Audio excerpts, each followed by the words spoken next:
BTRC বলতেছে যে আমরা ট্যাক্স কমাই দিছি, ব্যবসায়ীদের সাথে কথা বলছি। আরে ভাই, আপনি কোন ব্যবসায়ীর সাথে কথা বললেন? আমি mobile business community president Bangladesh, আমারে তো কোথাও আপনি ডাকলেন না। যে সেক্রেটারিকে আপনি অ্যারেস্ট করলেন, সারা বাংলাদেশের মানুষ দেখলো এর চেহারাটা, তো তারে তো আপনি ডাকলেন না। আপনি কাকে নিয়ে বসতেছেন? বিটিআরসির হিসেবে বর্তমানে ব্যবসায়ীদের কাছে ট্যাক্স ফাঁকি দিয়ে আনা প্রায় 50 লাখ হ্যান্ডসেট মজুদ আছে। এসব হ্যান্ডসেট শুল্ক দিয়ে বৈধ করার সুযোগ চান ব্যবসায়ীরা।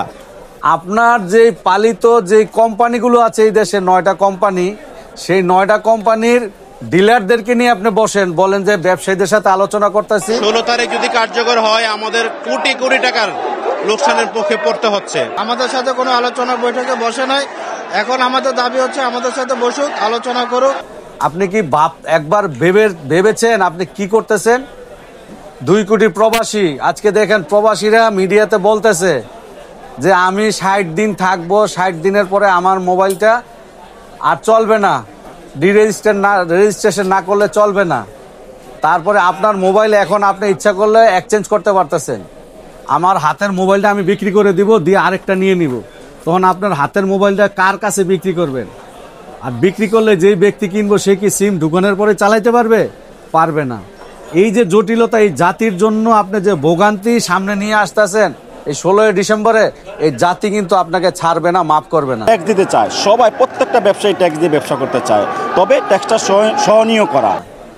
অতি অবিলম্বে আপনি ব্যবসায়ীদেরকে নিয়ে বসুন, সাংবাদিক ভাইদেরকে নিয়ে বসুন, এই দেশের ভোক্তা যারা আছে তাদেরকে নিয়ে বসুন। যারা প্রান্তিক লেভেল থেকে উঠে আসছে, যাদের পুঁজি দেখা গেছে 10-15 লাখ বা 20 লাখ 30 লাখ, তাদের ক্ষেত্রে এই শর্তগুলো মানা সম্ভব না। জনগণের উপরে চাপানো আইন চলবে না। জনগণ যেটা কমফোর্ট ফিল করবে, ব্যবসায়ীরা যেটা কমফোর্ট ফিল করবে, আপনি সেইভাবে আইন করতে হবে। আমরা ব্যবসায়ীরা শুরু থেকে বলতেছি আমরা ট্যাক্স দিতে চাই। চলবে যতক্ষণ পর্যন্ত আমরা এখান থেকে কোনো সুরাহা না পাবো। আমাদের প্রপোজ হলো 15%। আর লোকাল এনওসি যে বিষয়টা, এটা সহজকরণ করবে। ব্র্যান্ড অথরাইজেশনের কোনো প্রয়োজন নেই ইম্পোর্টের ক্ষেত্রে। তারপর আমাদের স্টক যেটা আছে অলরেডি এক্সিস্টিং, এটার একটা বিক্রয়ের ব্যবস্থা করবে। আপনি নিচ্ছেন না কেন? আপনি নেওয়ার রাস্তাটা তৈরি করেন না কেন? আপনি শুভঙ্করের ফাঁকি যেই ব্যবসায়ীদেরকে নিয়ে বসতেছেন, কথা বলতেছেন, কাদেরকে নিয়ে কথা বলতেছেন? আমি সাংবাদিক ভাই আপনাকে প্রশ্ন করি, আপনি কি দেখছেন বিটিআরসিতে আমি বসছি বা বিটিআরসির সাথে আমি কথা বলছি? কোথাও আপনারা দেখছেন আমাকে? দেখেন নাই। তাইলে ওনারা কার সাথে কথা বলতেছে?